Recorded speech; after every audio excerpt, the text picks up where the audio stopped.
Bon, on plonge aujourd'hui dans une affaire assez, comment dire, délicate dans le monde de l'athlétisme universitaire. Ah oui! Ouais, on va se pencher sur un article d'athlétiqueexpliqué.fr, ça date du 19 mars 2025. En gros, il soulève une question assez inquiétante. Des athlètes kenyans qui participent à des compétitions de la NCAA, vous savez, le championnat universitaire américain, Oui.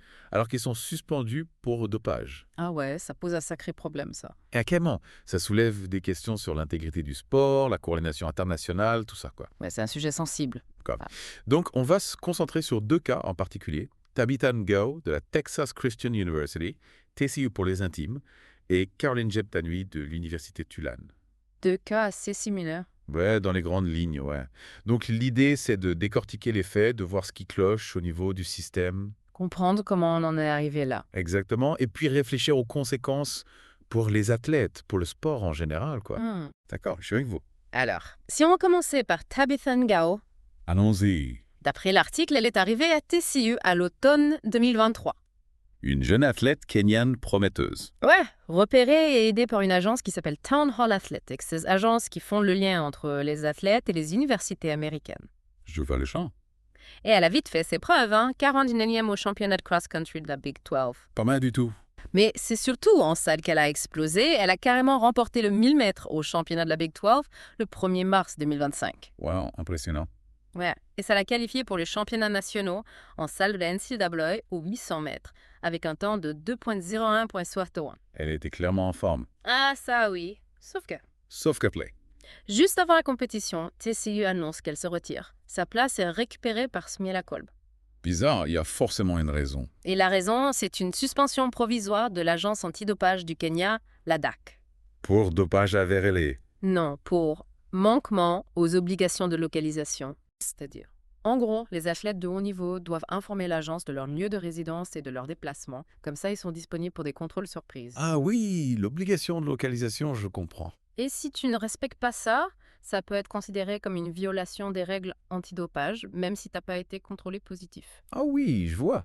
Donc, c'est confirmé par Stanley Mwakio de la DAC dans un email à letrun.com le 13 mars. Ok. Mais attention, le truc croustillant, c'est que letrun.com était apparemment au courant de cette suspension dès le 28 février. Attends. Donc elle aurait couru et gagné le 1er mars alors qu'elle était déjà suspendue. C'est ça le problème.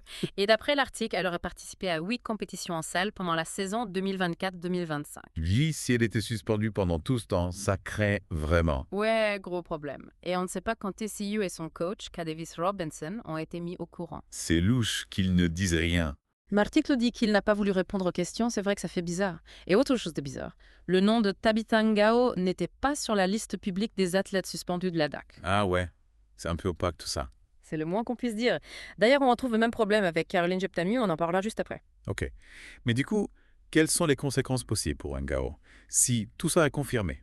L'article parle de la perte d'une année d'éligibilité, d'une suspension d'un an, et tous ces résultats seraient annulés, y compris son titre à la Big 12. Aïe, ça fait mal. Et pour TCU? Bah, ça pose des questions sur leur procédure de vérification des athlètes étrangers. Ils sont censés vérifier tout ça avant de les faire concourir. Ouais, s'ils n'ont rien fait, la NCAA pourrait les sanctionner pour négligence. Passons maintenant à Caroline Jeptanui, l'athlète de Tulane. La DAC a confirmé sa suspension provisoire le 28 février 2025, mais la suspension datait en fait du 28 septembre 2024. Ça croit. Exactement. Et pendant ce temps, elle a continué à participer aux compétitions de la NCAA.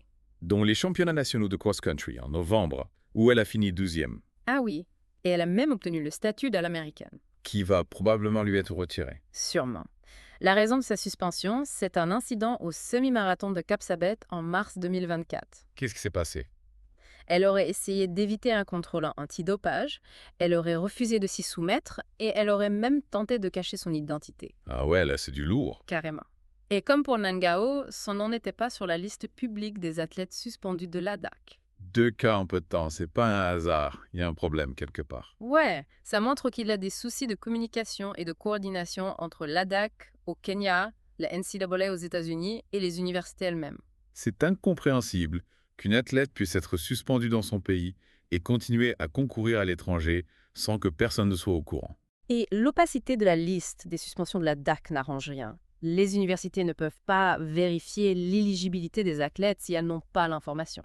C'est un vrai problème. Et il ne faut pas oublier le rôle des agences de recrutement comme Town Hall Athletics. Elles ont aussi une responsabilité là-dedans. Ouais, elles sont censées vérifier que les athlètes qu'elles représentent sont en règle. Si elles ne font pas leur boulot correctement, ça peut avoir des conséquences graves pour les athlètes, pour les universités et pour l'image du sport. C'est sûr.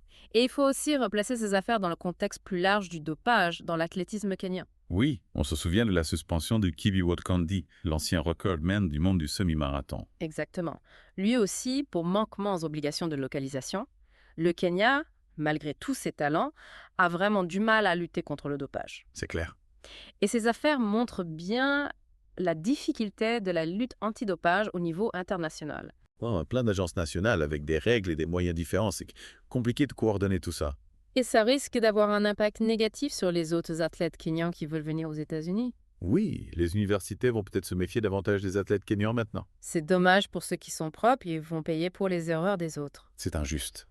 L'article parle aussi de la liste des substances et méthodes interdites de l'Agence mondiale antidopage, la fameuse liste de la WADA. Ah oui, la Bible de l'antidopage. Exactement, même si dans les cas de Ngao et Jeptanui, c'est pas pour dopage à proprement parler, ça nous rappelle l'importance de bien informer les athlètes sur les règles antidopage. Surtout ceux qui viennent de l'étranger, ils doivent bien comprendre leurs obligations. Et il faut aussi comprendre la pression énorme qui pèse sur ces jeunes athlètes, surtout ceux qui viennent de pays pauvres. Une bourse aux États-Unis, c'est une chance incroyable pour eux. Oui, ça peut changer leur vie. Donc voilà, ces affaires soulèvent plein de questions. Ouais, plein d'interrogations. Quand la suspension de Ngao a-t-elle vraiment commencé? Quand TCU a-t-elle été informée? Pourquoi leur nom n'était pas sur la liste de la DAC, Ngao? Et puis, quelles sont les responsabilités des universités et des coachs? Ils doivent vérifier quoi, commandant? Et les agences de recrutement, elles ont quel rôle, quelles obligations? Et on peut aussi se demander ce que pensent les athlètes qui ont concouru contre Ngao et Jeptanui. Ils doivent se sentir floués. Carrément.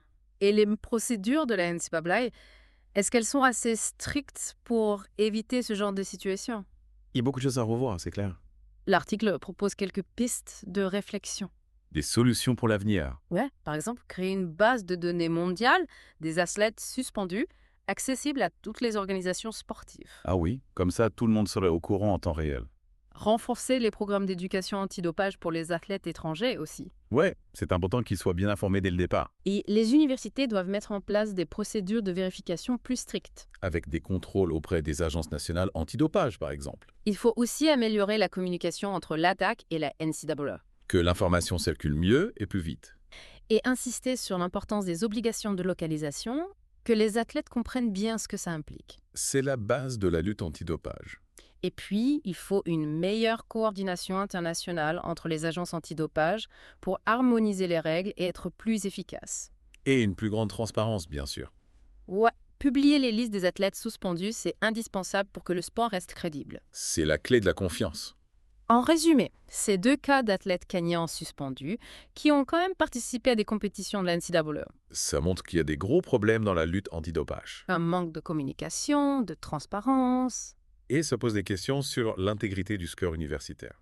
Les athlètes, les universités, les organisations sportives, tout le monde doit prendre ses responsabilités. Comment garantir une compétition équitable pour tous, tout en encourageant les talents internationaux?